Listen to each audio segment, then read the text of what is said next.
스페인이 마침내 한국 K9 자주포 3조 원대 초대형 계약을 최종 확정했습니다. 유럽 방산 시장의 판도를 뒤흔든 이 계약은 대한민국 방위산업의 기념비적인 소식입니다. 스페인 국방부는 차세대 궤도형 자주포 도입 사업의 최종 승리자로 한화에어로 스페이스의 K9 자주포를 선정했습니다. 이번 계약 규모는 무려 3조 2천억 원이며 도입 물량은 214대에 달합니다.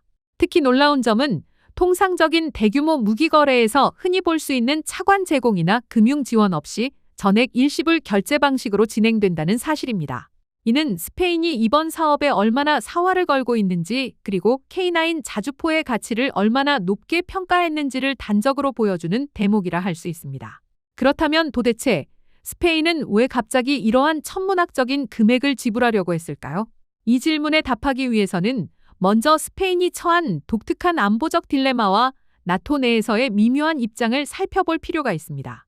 사실 스페인은 지리적으로 러시아와 유럽 대륙의 정반대편에 위치해 있습니다.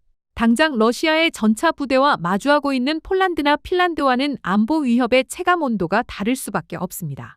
실제로 최근 나토와 미국 트럼프 행정부가 회원국들에게 GDP 대비 국방비 지출을 5%까지 늘리라고 강력하게 압박했을 때 가장 선봉에 서서 반기를 들었던 나라가 바로 스페인이었습니다.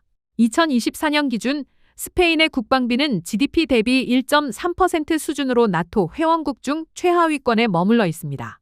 페드로 산체스 총리는 복지 국가의 근간을 흔들면서까지 국방비를 늘릴 수는 없다며 전쟁 가능성이 낮은 자국의 상황을 들어 국방비 증액 요구를 거절해왔습니다.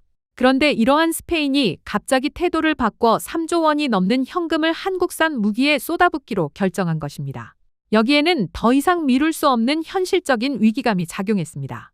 현재 스페인 육군의 주력 화포는 미국제 M109 계열 자주포입니다. 문제는 이 장비들이 도입된 지 50년이 훌쩍 넘었다는 점입니다. 사람으로 치면 환갑을 바라보는 노후 장비들로 현대전의 핵심인 사격 후 신속 이탈이나 정밀 타격은 고사하고 당장 움직이는 것조차 버거운 실정입니다. 지중해 건너 북아프리카의 정세가 불안정해지고 안보 불확실성이 커지는 상황에서 껍데기만 남은 포병 전력으로는 국가 안보를 담보할 수 없다는 절박한 판단이 내려진 것입니다. 하지만 단순히 무기가 필요해서 K9을 샀다고 보기엔 스페인이 보여준 기준이 너무나도 까다로웠습니다. 이는 스페인이 겪었던 뼈아픈 자국산 개발 실패의 트라우마 때문입니다. 스페인은 지난 2010년대 야심차게 대규모 예산을 투입해 8x8 차륜형 장갑차 독자 개발에 나선 바 있습니다. 결과는 참담했습니다.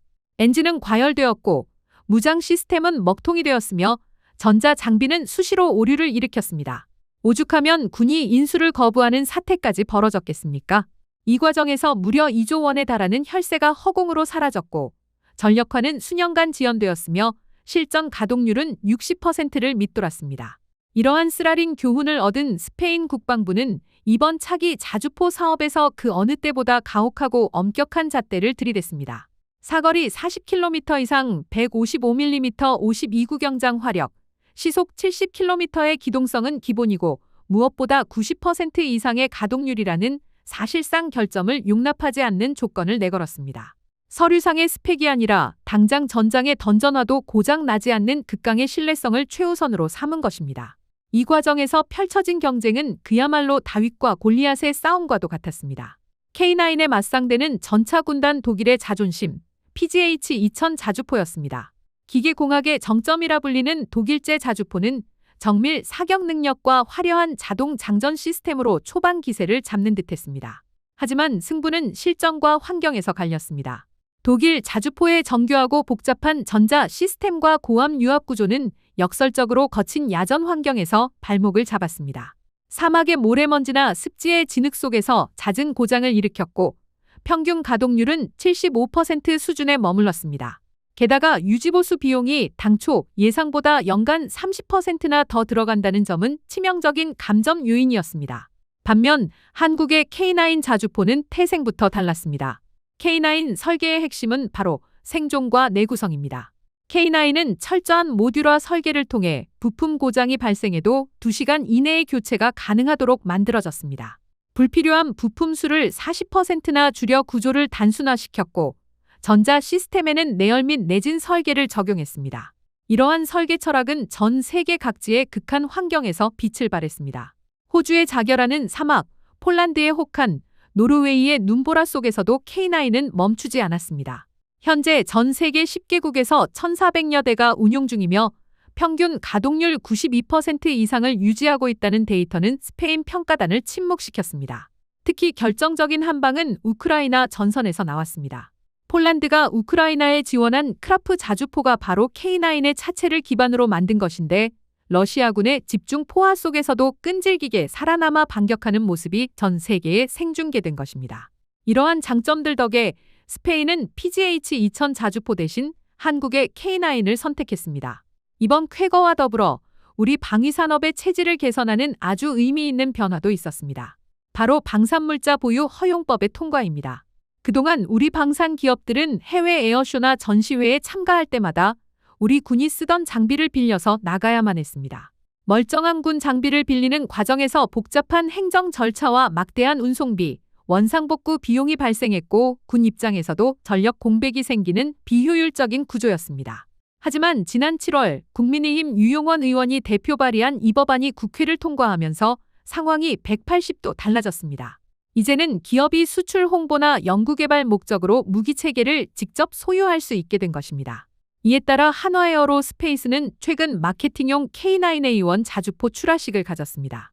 이제 기업이 원할 때 언제든 최신 사양의 장비를 배에 실어 해외 고객에게 보여줄 수 있게 된 것입니다. 장비 한 대당 연간 1억 원의 비용 절감은 물론 통상 두세 달씩 걸리던 행정 절차가 사라지면서 급변하는 국제 정세에 발빠르게 대응할 수 있는 골든타임을 확보하게 되었습니다. 현재 대한민국 정부와 방위사업청은 세계 방산 수출 4강 진입을 공식 목표로 내걸고 있습니다. 현재 세계 10위권인 우리의 방산 수출 규모를 2027년까지 미국, 중국, 영국에 이은 세계 4위 수준으로 끌어올리겠다는 야심찬 계획입니다.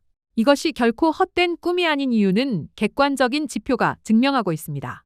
스톡홀름 국제평화연구소를 비롯한 다수의 국제 전문기관들은 대한민국이 지난 5년 사이 전 세계에서 가장 빠르게 방산 점유율을 늘린 국가라는 보고서를 일관되게 내놓고 있습니다. 이러한 추세는 세계 4대 강국이라는 대한민국 방위산업의 목표 달성에 확실한 추진력을 더해줄 것입니다. 시청해주셔서 감사합니다.